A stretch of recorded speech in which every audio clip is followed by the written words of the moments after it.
kebahagiaan sebuah pembahasan yang mana saya akan membahas tentang wakaf. Di mana wakaf tersebut ini ada yang saya akan membahas ada 3. Yang pertama, pengertian ya, sejarah.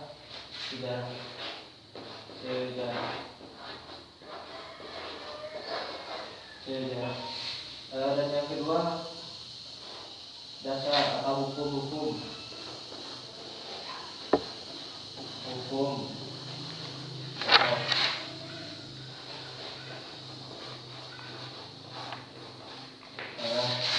Dan yang ketiga, ada prinsip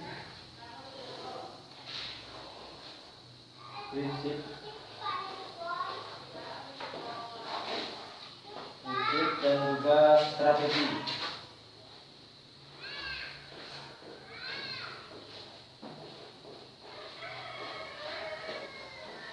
Begitu. Langsung kepada yang pertama, yaitu wakaf, pengertian wakaf.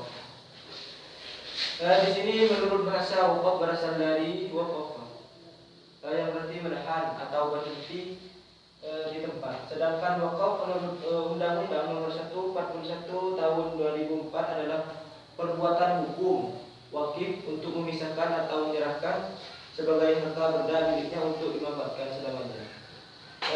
Jadi wakaf ini menurut istilah adalah menahan sesuatu benda yang kekal zatnya, yang mana kita bisa mengambil manfaatnya seperti itu.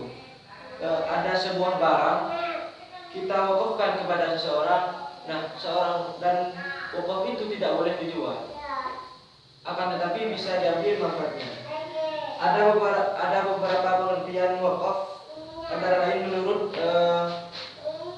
para mazhab. Di sini ada mazhab Syafi'i, mazhab Imam Abu Hanafi, mazhab Maliki, dan juga menurut peraturan pemerintah.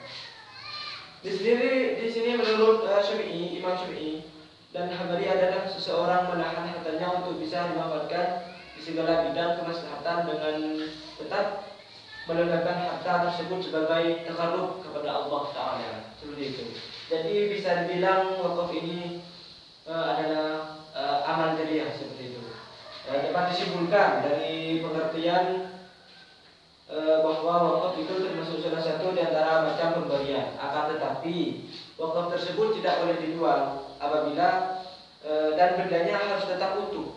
Oleh karena itu, wakaf di sini layaknya untuk diwakafkan adalah harta orang yang habis dipakai dan umumnya tidak dapat dipindahkan.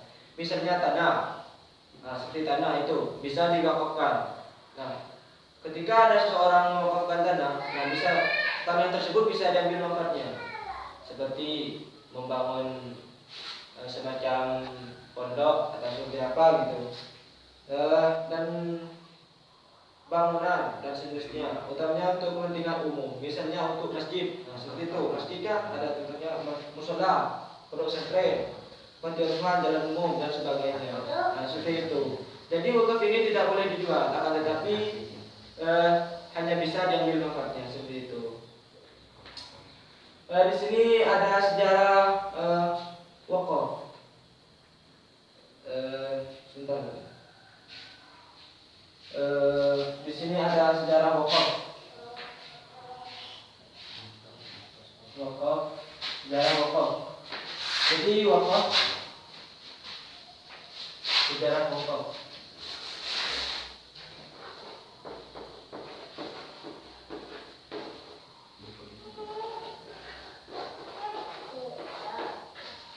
Sejarah wakaf. Di sini wakaf sebelum masa Rasulullah Sallallahu Alaihi Wasallam, yang bukan menjadi milik seseorang tapi milik Allah. Masjid Al-Aqsa dan Al-Haram.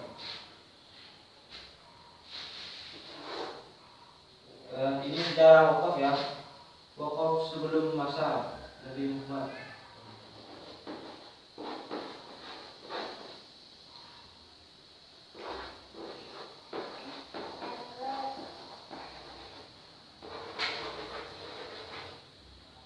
Nabi Muhammad.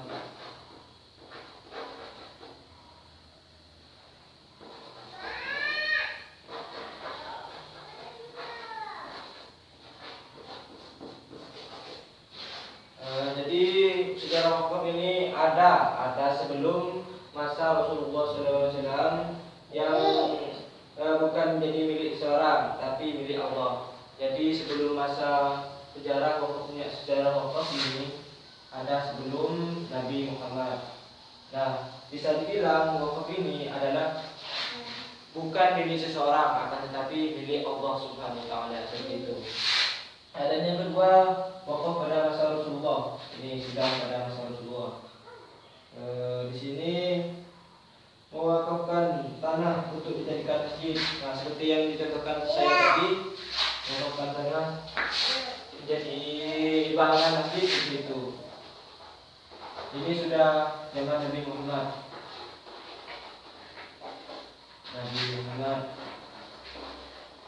Seperti itu.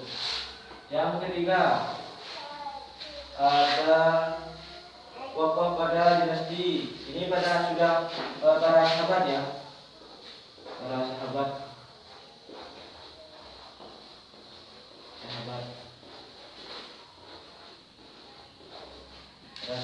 Itu. Jadi para sahabat ini wakaf pada masa ini sudah dimanfaatkan untuk kepentingan negara. Jadi pada masa sebelum Nabi, ini bisa disimpulkan sebelum Nabi, wakaf ini bisa dibilang bukan milik seseorang, akan tetapi milik Allah Subhanahu wa taala. Sedangkan pada masa zaman Nabi, wakaf ini bisa dimanfaatkan seperti tanah untuk dijadikan masjid, seperti itu. Dan sedangkan para sahabat di sini bisa dimanfaatkan lagi untuk kepentingan negara. Jadi wakaf ini dari sejarahnya, dari sini, dari zaman sebelum Nabi sampai ke para sahabat dan sampai sekarang ini bertahap seperti itu. Ada peningkatan kemanfaatannya seperti itu. Yang kedua, dan di sini hukum wakaf. Hukum wakaf ya. Hukum wakaf ini sama dengan amal jariyah. Sama halnya dengan amal jariyah. Di sini dijelaskan hukum wakaf sama halnya dengan amal jariyah.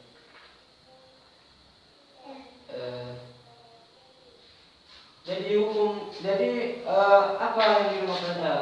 Hukum wakaf ini adalah kita bisa simpulkan amal jariyah. Amal jariyah.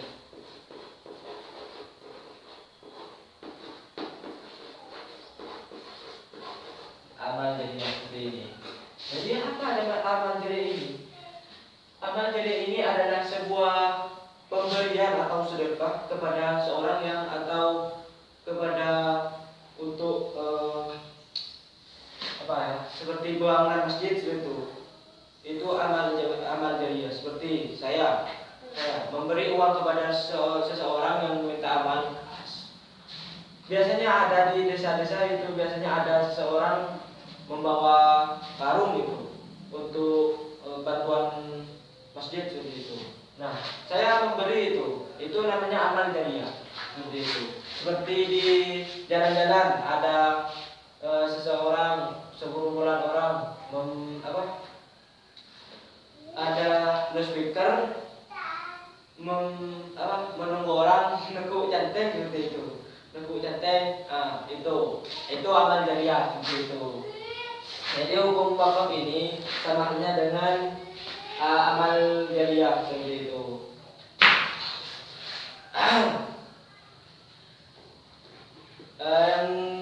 Yang ketiga, di sini ada prinsip dan strategi. Di sini ada dua prinsip pengelolaan wakaf, prinsip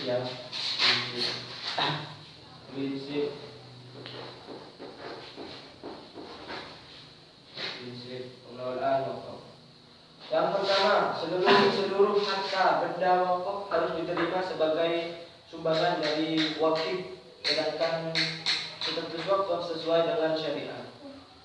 Nah, yang kedua, wakaf dilakukan dengan tanpa batas waktu.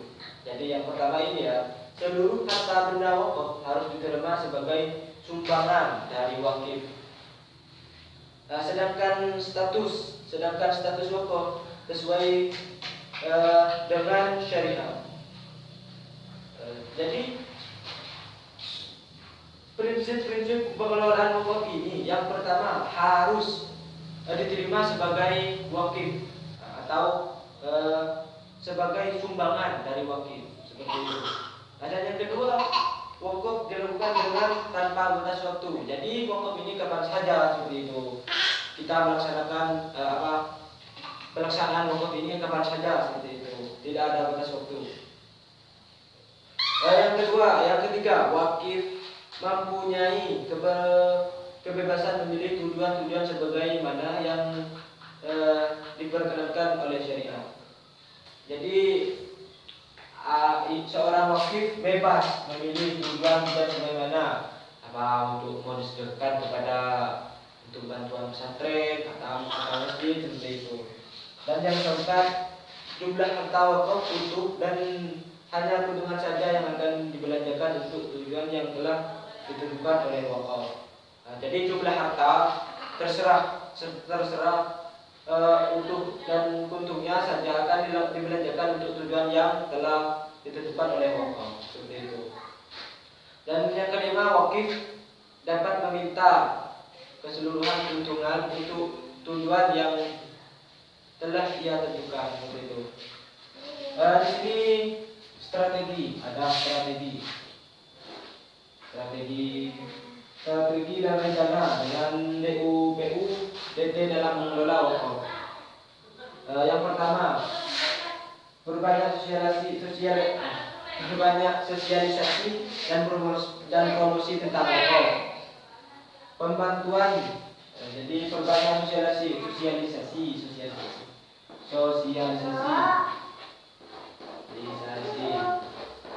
Jadi itu. Yang kedua, pembuatan akuntabilitas dalam kinerja lembaga. Jadi ada akuntabilitas ya. Akuntabilitas.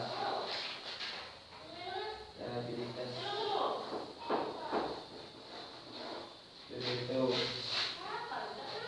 Buat aplikasi di tanah wakaf tertentu yang telah ada atau sedang dikembangkan untuk di tempat lain, seperti itu. Aplikasi.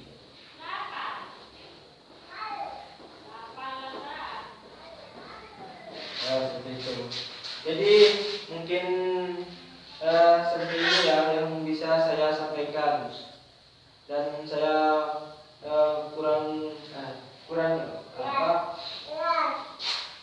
lebihnya saya mohon. Dan di sini saya akan sedikit menyimpulkan bahwa dari definisi wakaf dapat disimpulkan bahwa wakaf itu termasuk salah satu di antara macam pemberian, akan tetapi hanya boleh diambil manfaatnya, seperti itu.